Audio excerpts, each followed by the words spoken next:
ಸನ್ಮಾನ್ಯ ಅಧ್ಯಕ್ಷರೇ, ಈ ಸರ್ಕಾರ ಹೇಗಿದೆ ಅನ್ನೋದನ್ನ ನಿಜವಾದ ರಾಜ್ಯಪಾಲ ಭಾಷಣ ಮಾಡಿರೋದು ಸುನೀಲ್ ಕುಮಾರ್ ಅವರು. ಹೇಗಿದೆ ಆಡಳಿತ, ಹಳಿ ತಪ್ಪಿದ ಆಡಳಿತ, ನಿಯಂತ್ರಣ ಇಲ್ಲದ ಆಡಳಿತ, ಬಹಳಷ್ಟು ವಿಚಾರಗಳನ್ನ ಅವರು ಹೇಳಿದ್ದಾರೆ.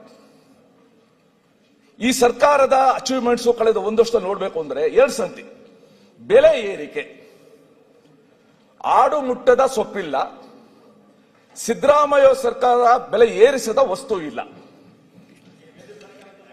ತಾಳಪ್ಪ, ನನ್ನ ಕೆಲಸ ನಾನು ಮಾಡ್ತೀನಿ. ಈಗ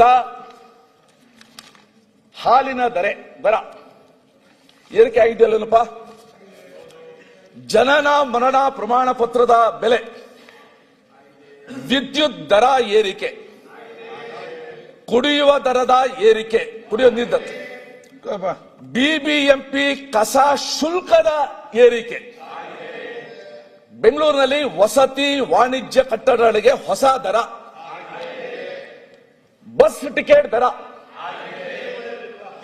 ಬಿಡಿಎ ಆಸ್ತಿ ತೆರಿಗೆ,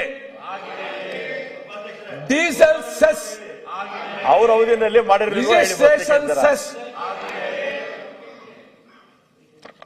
ಅಫಿಡವಿಟ್ ಬೆಲೆ, ಲಿಫ್ಟು, ಟ್ರಾನ್ಸ್ಫಾರ್ಮರ್, ಜನರೇಟರ್ ಅದಕ್ಕೆ ಪರಿಶೀಲನಾ ಶುಲ್ಕ, ರೈತರ ಹೊಸ ಕೊಳವೆ ಬಾವಿ ಶುಲ್ಕ, ಐಪಿ ಸೆಟ್, ಇನ್ಬಿಡಿ ಲಾಲ್ಬಾಗ್ ಪ್ರವೇಶಾಧಾರ ಇರ್ಬೋದು, ಬಿಬಿಎಂಪಿ ಇರ್ಬೋದು, ಕೊನೆ PhD ಪರೀಕ್ಷೆ ದರನ್ನು ಕೂಡ ಬಿಟ್ಟಿಲ್ಲ. ಇದನ್ನ ಬೆಲೆ ಏರಿಕೆ ಅಂತೂ ಮಾಡಿದ್ದೀರಾ. ಕರುನಾಡು ಟೈಮ್ಸ್ ಚಾನೆಲ್ನಲ್ಲಿ ಸುದ್ದಿ ಮತ್ತು ಜಾಹೀರಾತು ನೀಡಲು ಈ ನಂಬರ್ಗೆ ಕರೆ ಮಾಡಿ.